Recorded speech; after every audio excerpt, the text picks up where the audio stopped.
Okay, well, I finished cutting out the all the ribs for this thing. Last video I had made patterns. I showed you how I made patterns, and these are what the ribs look like. I hollowed them out. Makes it light, and also gives you access to store stuff. You know, like the poke your oars up in there when you want to store them, or maybe a life vest. There's not a whole lot of room. The deck is going to go on top of this, but what I plan on doing is getting some cedar and rounding the deck. And I'm not quite sure how I'm going to do that yet. I'm going to have to experiment a little bit. But anyway, the deck is going to go across here. I've notched the bottom out and these, all the ribs. And the reason I notched it is simply to allow water to flow from front to back.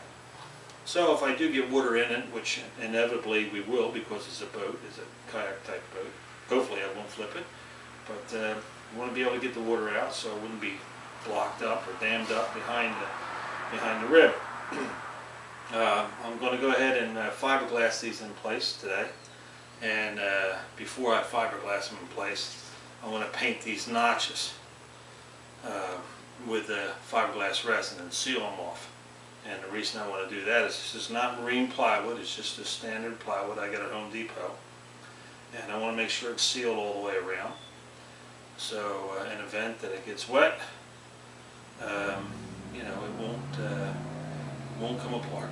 So I think I'll be okay. I've had second thoughts about these, thinking that maybe I ought to go to a marine plywood, but you know, you got to stop putting money into this thing at some time, I guess. So anyway, that's what I plan on doing today. So I've got these all cut and beveled and set in place, and I guess I'll show you what it looks like inside. Okay, so there are the ribs inside. Okay. And these three ribs in the center, I left the tops in there because this rib, that rib, and that rib, because I will cut those out, and because this is where I'm going to have my top open so that I can get in and out of the thing, and that's where I'll be sitting. But for now I'm going to leave them in, because once I cut the top off, the gunwale, all the way off and around, I'm afraid it's going to spring out of shape.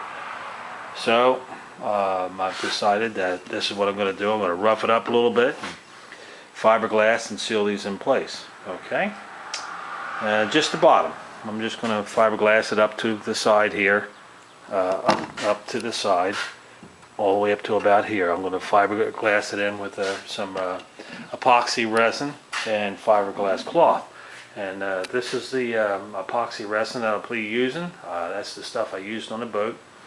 And it's better than fiberglass, like say the type you buy at Home Depot, or you can get resin there. But that resin that you get at Home Depot and Home Depot, what will happen to that is that will actually turn white when it gets weathered.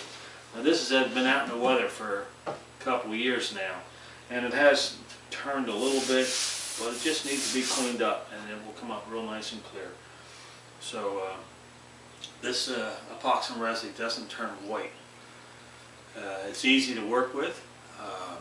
Once you mix it up, you got a good hour, at least an hour anyway, 45 minutes to an hour to work with this stuff. When I built the boat, it was one of the things I was worried about, because I worked with other fiberglass resins, and man, they set up in like 10 minutes, and boy, you know, you got to work fast and you got to know what you're doing, and I've screwed up more than once using the resin. So using that fiberglass resin, where if you use the epoxies, they take a longer time to set up. You have more working time, and you can make a nicer job of it.